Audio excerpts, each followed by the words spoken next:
Dito nga nagsimulang mabisto ang lahat mula kay Vice President Sara Duterte. Sino nga ba ang nagsasabi ng totoo sa kanila? Isang vlogger nga ang nagsalita ng kanyang opinyon at ang kanyang napansin. Ito'y matapos nga na sabihin mismo sa bibig nitong si Congresswoman Stella Kimbo na he takers of us. He taker of us. So ibig sabihin ay pinapangalagaan sila ni Martin Romualdez at ganun din naman sa kanila. So itinuturing nilang padre de familia ito, which is nahuli nga daw sa sariling bibig. Ito ang ibinahagi ng vlogger.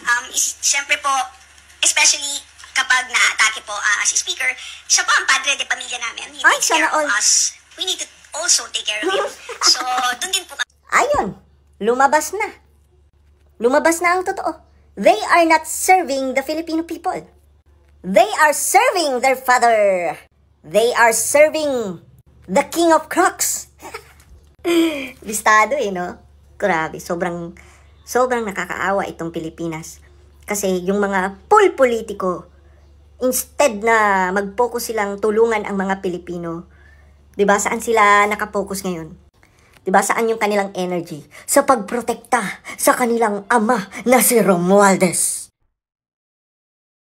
Nagsimula nga ng mga alap ang mga netizen ng mga ebidensya hinggil sa mga binitawang salita ni Vice President Sara Duterte at isinuwalat nga niya na ang budget daw ng Pilipinas ay 2 tao lang ang may hawak.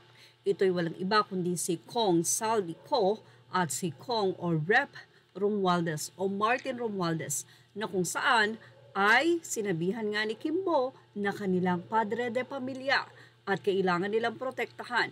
Dito na nga nasiwalat ang nasabing mamahaling mga gamit ni Kimbo at ng ilang pa mga kongresista. Samantala narito ang pahayag ni VP.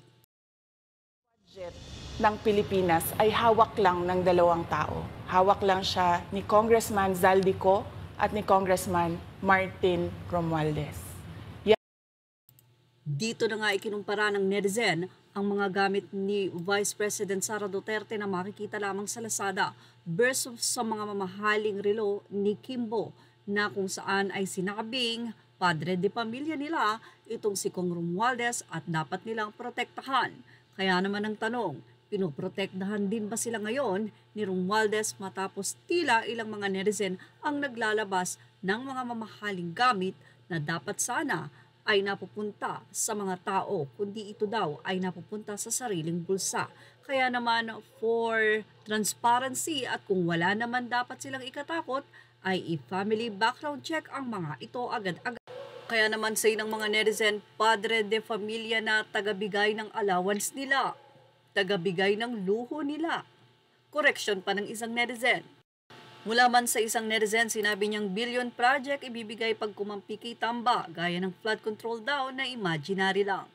Mula naman sa isang netizen, sinabi nilang si Tamba los kasi dahilan kaya biglang yaman sila, hahaha, kaya big credit kay Tambi.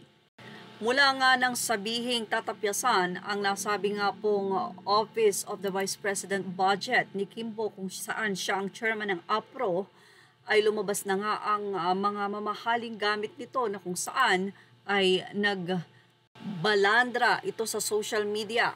Pati ang comment section ni Kimbo sa kanyang Facebook page ay kanya na nga pong nilimitahan.